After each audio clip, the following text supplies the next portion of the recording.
Ladies, gents, and NBs, you've just entered the Last Save Lounge, so pull up a chair. You're in good company. Last Save Lounge is a weekly interview show where we dig into the stories, memories, and moments behind our favorite games. I'm your host, Aaron TurboHoodie Amendola, and I'm happy you're here. This week, I'm joined by Patrick Hitzler, the head chair at Chicago Loot Drop, Chicago's premier gaming charity. Patrick, how are you, dude? I'm great, Aaron. How you been? Like I said before we started, there's a new Silent Hill and a new Sonic racing game this week. So there's balance in the force right now. Are you a Sonic racing fan? I'm a Sonic fan in general, but I did play a lot of Sonic racing last gen and enjoyed it a lot. So I had my eyes on this one. The reviews have looked really good. So I'm probably going to dive back in again. Yeah, I was showing my wife some of the characters because my daughter has taken a liking to Tails. She has a little Tails stuffed animal and she's got Sonic plushies in her room. She's only 2. Yeah. I'm already getting her into that sicko life, but you know, if it was going to happen one way or another. And in real time, my wife was like, "Is that Hatsune Miku?"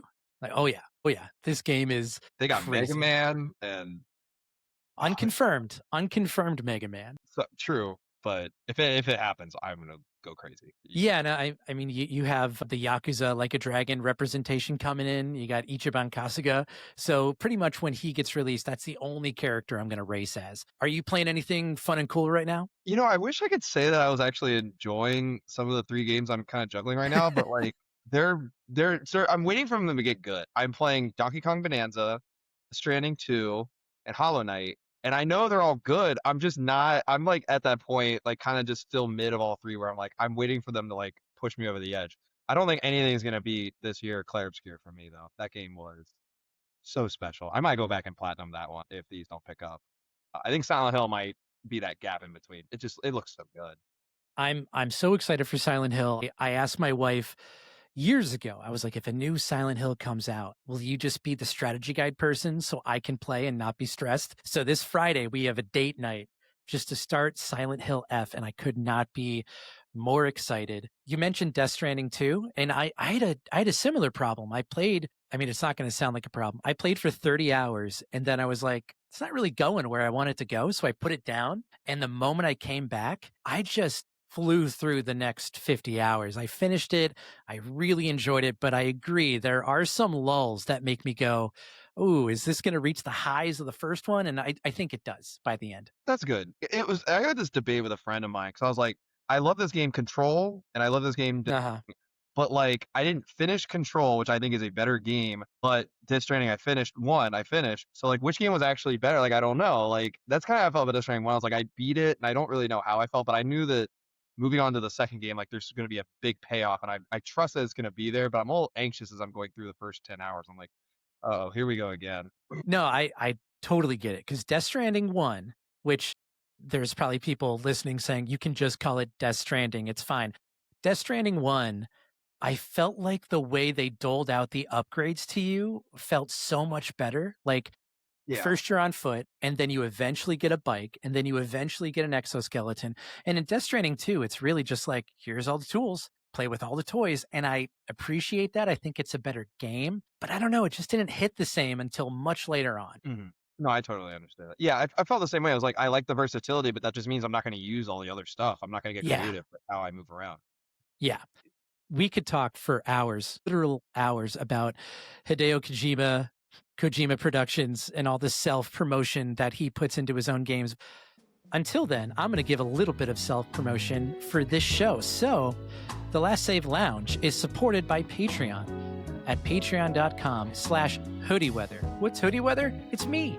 It's the name I give to all the stuff I make. I make tabletop games, I make podcasts, I consult with other people on how to bring their games to life. But you can help us and this podcast by donating as little as $2 a month to patreon.com/hoodieweather. Patrons get a bonus segment each week, a bundle of Hoodie Weather games, and ad-free episodes in your feeds. So if you don't like those ads, give me $2. If times are tough, we think that you are too. You can still support The Last Save Lounge by rating and reviewing us on your podcatcher app of choice. Tell your friends or your rivals, we're not picky, we're a small podcast, and we need listeners like you. In either event, we really appreciate you listening, and let's get into the meat of it. So, Patrick, can you tell me a little bit about Chicago Loot Drop and what makes their mission so special? Chicago Loot Drop is a nonprofit here in the Chicago area that our goal is to help bring video games to those who need them most. That involves patients in Children's Hospital, local schools. We have other partners like our Syrian Community Network, where we have similar to an after-school tutoring program and give them incentives with video games and whatnot. We branch out in a lot of different ways, but the core of what we do is bringing our community, our gaming community together. That's so special and making a positive impact and spreading that however we can. And it's something I'm very honored to be a part of for as long as I have, and hope to continue as long as I'm here. So it's something I'm really, really passionate about and love. Hell yeah. I mean, it's a great mission to be able to improve the life of somebody that's going through a hard time. And I mean, what better way to do it than using games? And I understand that every year you have a kickball tournament, and there's been some reigning champions that were brought down a peg. Is that right? Oh, the dynasty, and then you can see it back there. That trophy is not going anywhere all year. Our amazing partners at NetherRealm, who have this unstoppable kickball team, were finally defeated after 11 years. Was So it it really was a 11 years? Holy they shit. had won a lot, yeah. But it was great to just have our community together. We raised a lot of money. We had some speakers from some of the hospital partners we work with come and talk about what we do and really help inspire our teams. And it was a really special event. I hope next year is even bigger, and I hope that trophy doesn't go anywhere this year. I love that. I love that. And as somebody that has volunteered with Chicago Loot Drop over the years, with Bit Bash and other events around town, it's still chicagolootrop.org, right? That's correct, yes. Nice, nice. So, donate your time, donate your money, but Chicago Loot Drop, one of the best organizations in this amazing city. I feel like people think about Chicago and they're like, well, what games came out of there? And I'm like, EA Big, NetherRealm. Like we had uh young horses for a while, but Chicago's a great video game city. It really is. I'll share a little bit of like how I got into this. Is Yeah, yeah, when I yeah. was doing Smash Brothers tournaments in college, we would raise so much money that we would just give to the winner. And I was like, well, this is cool, but like, couldn't this go to buying more copies of Smash Brothers to give to the people who don't have it? So I was doing that in Cincinnati for the longest time. So when I moved here and I met Mike Chuck and I met Munley and I met everybody in Loot Drop, I was like, this is perfect. Everybody already is doing this. Mhm. Let's add more to it. So, and it was also like my introduction to the city and meeting other gamers in Chicago when I first moved here. So this organization is special for a lot of reasons. And yeah, the community piece is by far the best piece. Yeah, man. I mean, everybody. I've met my wife through Loot Drop. We were both volunteers, but never volunteered at the same event. So when we saw each other at a function, it was like, oh, should we date? So yeah, Loot Drop really does bring people together. I'm really happy to have you on, but that's not why you're here. We're here to talk about maybe something light, maybe something dark. I understand your favorite game of all time is, well, I'll let you take it away. You know what's so hard is there's so many games I would love to talk about as my favorite Of game. course. I'll give a shout outs real quick to Resident Evil 4 and Persona 4 Golden and Smash Brothers Ultimate and Mario Galaxy and Metal Gear Solid. But for the forever, and this will never change, my favorite game of all time will always be Kingdom Hearts 1 for Nice. many different reasons. You are obviously very familiar with the game. You are aware of its highs and its very awkward lows. I'm sorry, dialogue lows. Yeah, but you gotta love it all. You know what I mean? Like if it's gonna be your favorite game of all time, you love the highs and even the lows. You got to appreciate how bad it can be. You know? Exactly.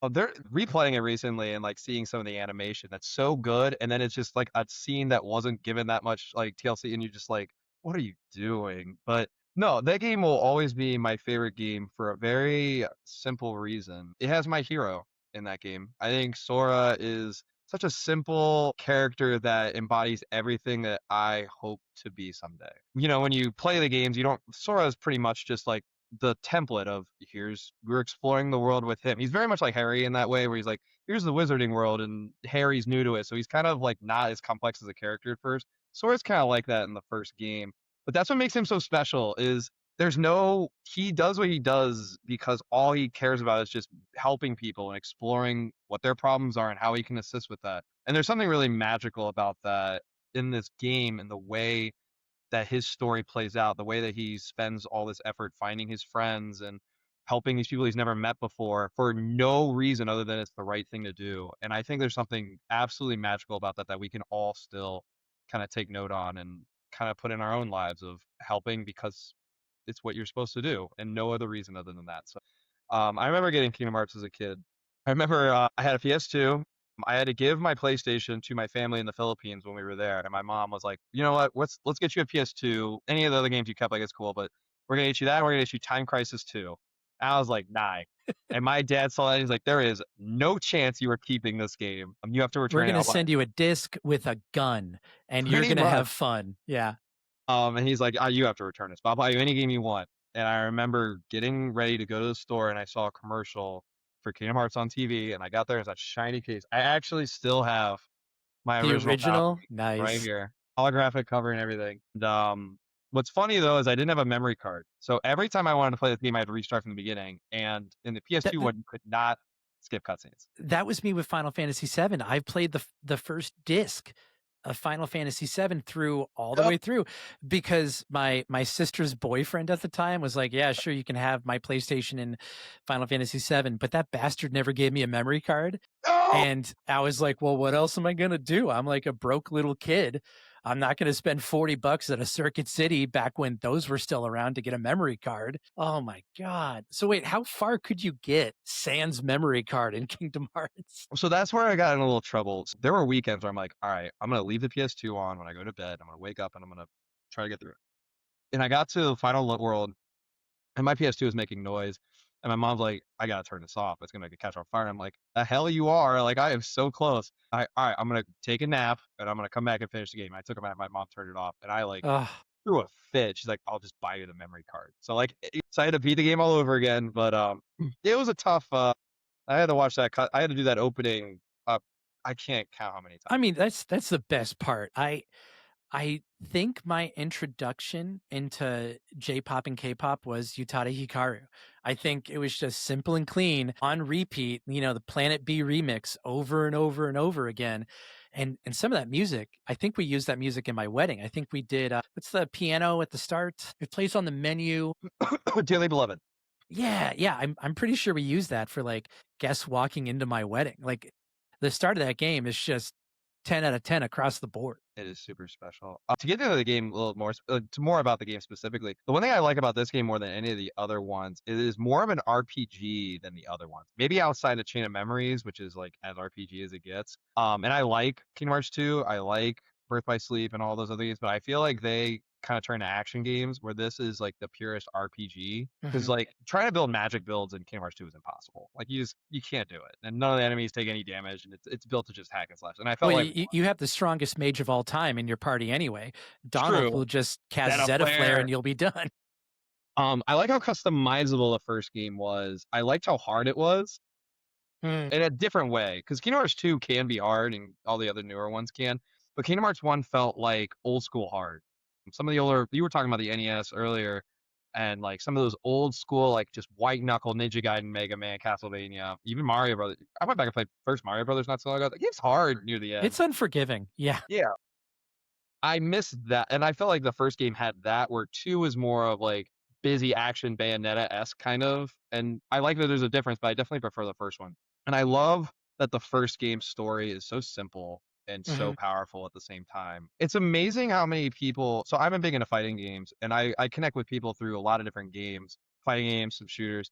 I can't explain how this single player game is the one that's connected me with more people than I could ever imagine. And I think that's by design. I think that the purest part of that game is the connectivity that it has not only in the worlds that you visit, but with like your friends that you travel with. And I feel that way with other people who play Kingdom Hearts. And I feel that similarly with games like Street Fighter and other games like Last of Us, where you can share like things that you like it, but that is unique to Kingdom Hearts, and I think it's so special and an absolute magical part of that game. I, I think you're right. And I feel like one of the reasons Kingdom Hearts connects with a lot of different people is because all the little stories, all the little vignettes with the different Disney characters, there's different shades of that light and dark theme. And some of them really hit for me, some of them absolutely don't.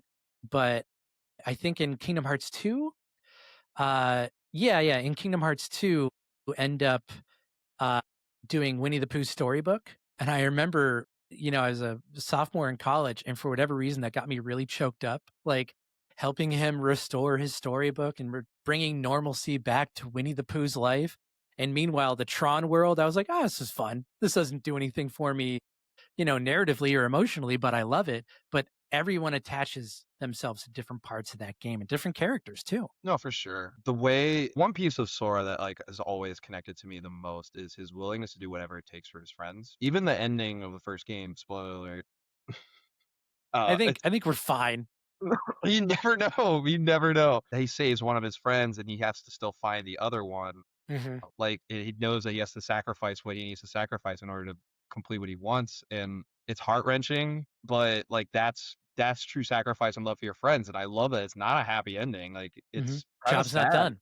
No, and I love that he has his friends beside him who are kind of on a similar journey, and like you're all together just trying to do the right thing for each other. And there's something so special about that. I know I keep saying it, I just don't know. It's so hard to communicate like why this game specifically. There are so many other games like this that are better, because I don't think Kingdom Hearts is a 10. I think Kingdom Hearts is a 9 by design, just on the flaws it has. But like as a emotional attachment to a game, I've never played a game like it, still to this day. Well, some of the things that you're talking about, specifically about Sora's journey at the end of that game, I remember I don't know how much older I am than you, but I played that game when I was in high school, I I think. was in 6th grade, I think. Okay, well, I know it came out after Final Fantasy X, and this is right around the time where I discovered I could pre-order things from GameStop.com. But beating Kingdom Hearts, that moment at the end where you see Mickey behind the door, as a kid, as a high schooler, it was so impactful for me, and it like what you talked about just unlocked a memory, a chain of memories. Um, there's something about Sora's quest, like letting go of Kyrie, going after Mickey, trying to reunite everybody. And I feel like I might be wading into psychological waters, but right now, especially 5 years after 2020, we're so desperate for connection. We're so desperate to keep that friendship alive with people that are close to us. I think something at the very core of Kingdom Hearts speaks to that. Through thick and thin, you're on Sora's side and then you're on Riku's side. And then when you see what all three of those protagonists have to go through and birth by sleep, the love they have for each other and the care for those people's well-beings really, I think, speaks to what we want in the human condition. We want to be loved. We want to love other people. We all want to live on an island and eat pow pow fruit with our friends. That's what we want. And of course, external forces make that really difficult. But what you're talking about, saying that you're not able to put it into words, but I think very simply put, that is it. Friendship is what makes life great. And that's what Sora wants. No, and it doesn't come for free either. He has to work for it. He has to put in the effort to help those around him to earn it, and that just makes it even special. Even the end of the first game where he does whatever he takes to free Kyrie, like, it's super powerful. It's kind of messed up that that's in that game, by the way, but it was just, I mean, it was so powerful in that moment. I remember the first time I beat Riku and that happened, and I was like blown away. I didn't know the storytelling in video games could be that deep, and that led to, because I didn't beat Final Fantasy VII until after. I didn't beat Metal Gear Solid until after I beat the game, and I was like, "Wait, this is the power of video game storytelling." And like, wow, like was I missing out? And man, is there more to come? Because yeah, I beat Final Fantasy X right after I beat Kingdom Hearts 1, and like the ending of that game, and so like so there's a lot of similar things. Hmm. But Kingdom Hearts again though had that, like you said, like that core piece that just is so relatable and just Hmm. so core to what we all want and strive for. So when you got to that part at the end of Kingdom Hearts 1, was that the moment that you as a sixth grader at the time were like, this is my favorite game. This is it for me? He became my hero in that moment. I remember vividly that happening and be like, "This is what true love is. This is do whatever it takes for those you care about, no matter what." Yeah, he became my hero in that moment to this day. When I do stuff for Loot Drop, like he's in the back of my head. It's like I know that sounds really cheesy. I mean, we're talking about No, no, Kingdom no, Hearts, no, so no. there's gonna be a lot of cheese in this discussion, but like it's true. Like I look at everything that he would do and I think of the sacrifices that he would make, and I'm like, that's who I aspire to be. And the silliness on top of it, Sora is not the coolest character ever, not the smartest character, but damn it, is he determined and is he so passionate of doing what he does that he does it all for the perfect reasons. And yeah, at that moment was a turning point in my life. And I'm so grateful for it. I'll never forget it. I absolutely love that, and I feel like Square has always had an affinity for those types of characters. Really basic principles just extrapolated to the nth degree. And I think about Final Fantasy VIII. You have so many characters that were united by their upbringing and didn't realize it till the end, but the power of friendship. Like, of course, they were going to be together to fight Edea at the end. Of course they were going to do that. They were bound by something stronger than coincidence. So Kingdom Hearts, and obviously you had the original game, and it's come out on a variety of platforms now. It was just re-released for PC, and I bought it even though I know I'm not going to play it anytime soon. I just want to have No, it. you I never know, know. but like the mod community could do something crazy, like, I don't know, put John Cena in or whatever. Did you have like any of those similar emotions for Kingdom Hearts 2, 3, any of the other games in that series? Yeah, I will admit when 3 was in the hey, I was obsessed. Like, maybe and not even in a healthy way. It's like I had to see the end of the story. I had to see if Sora was Mhm. able to save everybody. I loved 2 when it came out. I think over the years, the complexity of that story and kinda seeing where it played out has made me fall in love with 1 more. I don't wanna take anything away from 2. Mhm. Mm. Yeah, I everybody kinda is like, Kingdom Hearts 3 was disappointing. I don't agree at all. I think that game was like, it was exactly what it was expected to be, and I loved that, and I loved It had seeing to a do lot. a lot of work, Yeah, a lot and of I heavy love. lifting story-wise. No, for sure, and they did a decent job of it. It was not perfect, obviously, it was never going to be, but my favorite part of it was like, "Oh, this is a way to connect with new players." There's Mhm. more modern Disney films that we can get other people into the story, kinda. So, just show them these slices, but that's all I needed is because you were never gonna understand the rest of it, and you didn't need to. I think there's 2 games that, like, I think don't get enough credit. I know everybody loves Birth by Sleep, and I think Birth by Sleep's great, but I think Chain of Memories is probably the most underappreciated Kingdom Hearts game. But I think it's the Game Boy Advance version that's better. I actually don't love the remake.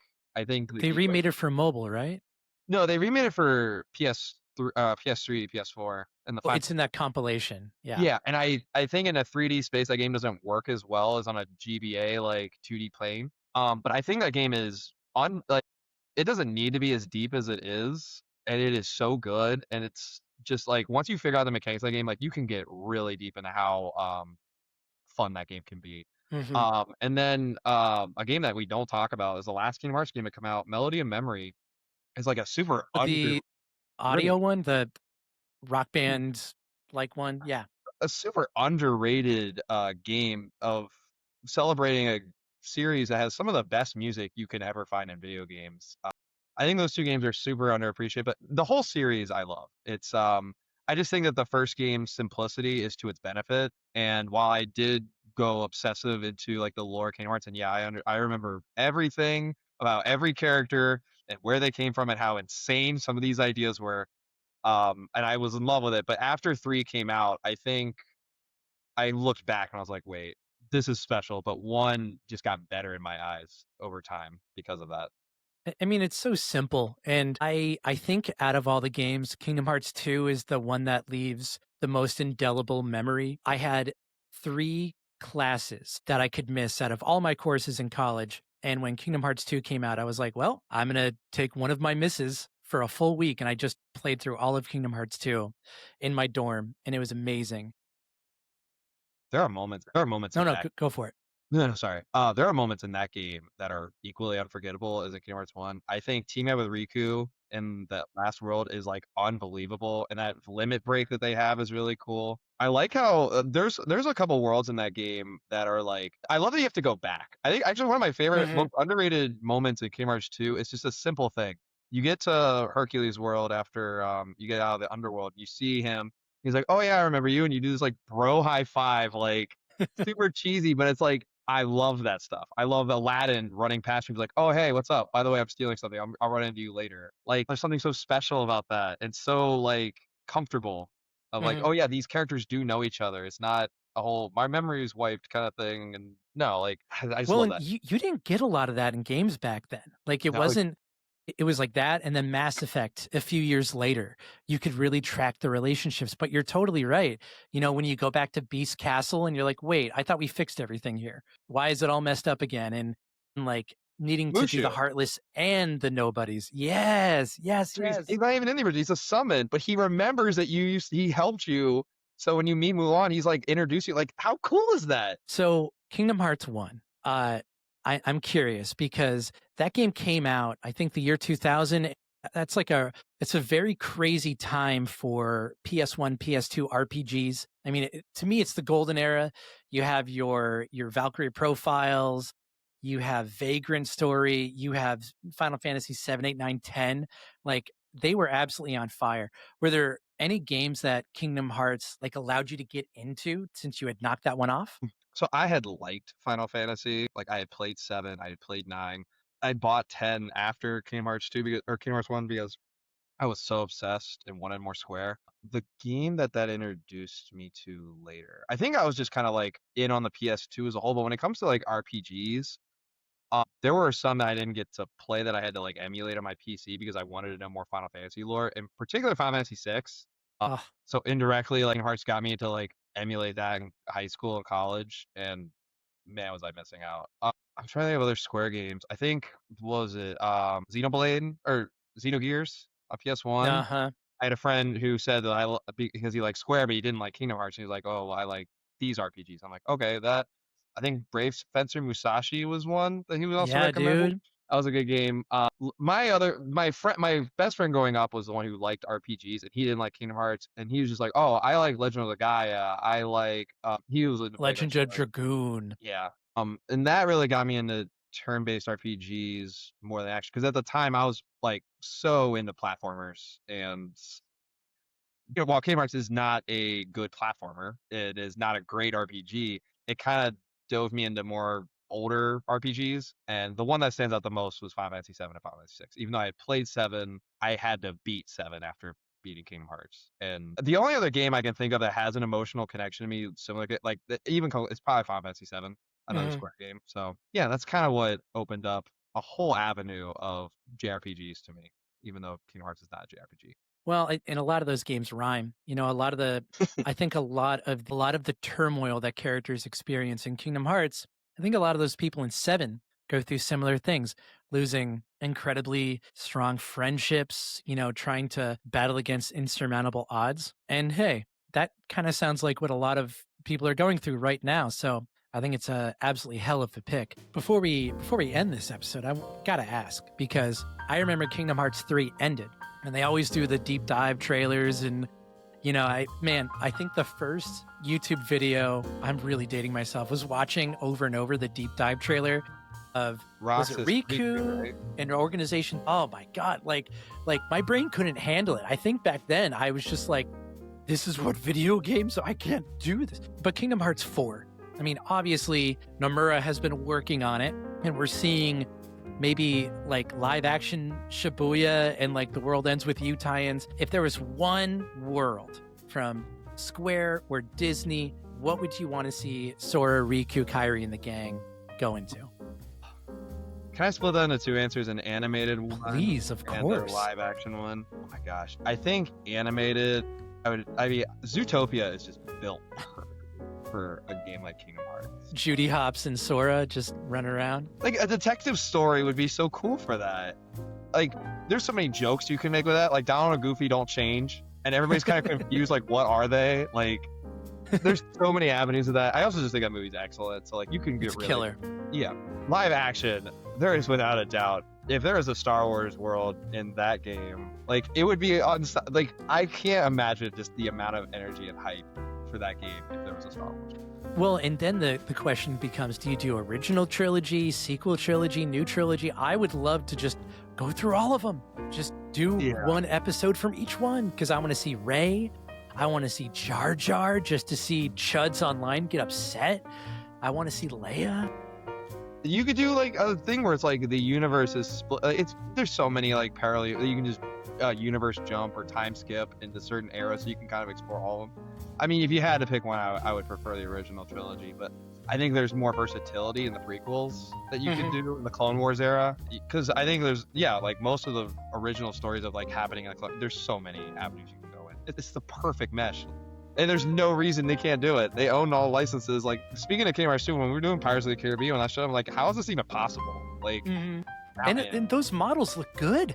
Like, even Kingdom Hearts 2, you're like, oh, that looks a lot like Orlando Bloom. It's great. I feel like it. So you brought up Pirates of the Caribbean, and I realized I've had a pitch for a Pirates of the Caribbean movie that I am begging people to listen to me about this. But all right, new Pirates of the Caribbean movie. There's no Jack Sparrow. There's no Black Pearl. It's a totally new story. It's a young girl who's searching for her father, who she believes is this amazing pirate. You go throughout the whole movie. There's action, there's romance, there's intrigue. And you find out that her father was holding a key to a treasure chest. She finds the key, puts it into the chest, opens it up, and it's a door to Kingdom Hearts. And that's how you start the Kingdom Hearts cinematic universe. You have your avatar, and there's like Donald and Goofy, and then they announced right there, like, the next movie is Kingdom Hearts. And like, for years I've been like, that's the perfect way to bring back Pirates of the Caribbean, sans Johnny Depp, and it's the perfect way to bring people into Kingdom Hearts. I will die on this hill. I would love for that to happen. Love it. Inject it. I want more. I want more. They like money. They like fanboys. Hey, so Patrick, we're getting into the twilight of this show. I just want to say once again, thank you so much for joining us here. ChicagoLootDrop.org if you want to volunteer your time or your money to one of Chicago's best causes, like just top-down best causes. Is there anything you want to share with us before we get out of here? No, thank you for having me. Thank you for doing this show. I think, the best part of games is the memories we share with each other, and I'm honored to be here and be a part of that and help in any way I can. Of course, man. And hey, that spoken like a true Kingdom Hearts fan, right? Yeah. Like, I just picture the gold text on the screen. The best part of games are the memories we make. And honestly, no cheese. Games are the friends we make along the way, because we get to share these experiences and we get to talk about what they mean to us. Sora being your hero, I totally get it, man. Like, what an altruistic, optimistic guy that just wants a better world for him and his friends. What more can you ask for? All right. So thank you so much, dear listeners, for tuning in to the Last Save Lounge. I hope you enjoyed it just as much as I did. I love doing this show. I love hearing about people's memories with games. We've got a murderer's row of guests lined up for us for the remainder of the year. I hope you join us. As always, the Last Save Lounge is produced by Hoodie Weather, creating comfy games and podcasts broken in like your favorite hoodie. You can support Hoodie Weather by heading to patreon.com/hoodieweather and become a patron for just $1. Patrick, thanks so much for having me on, and listeners, see you.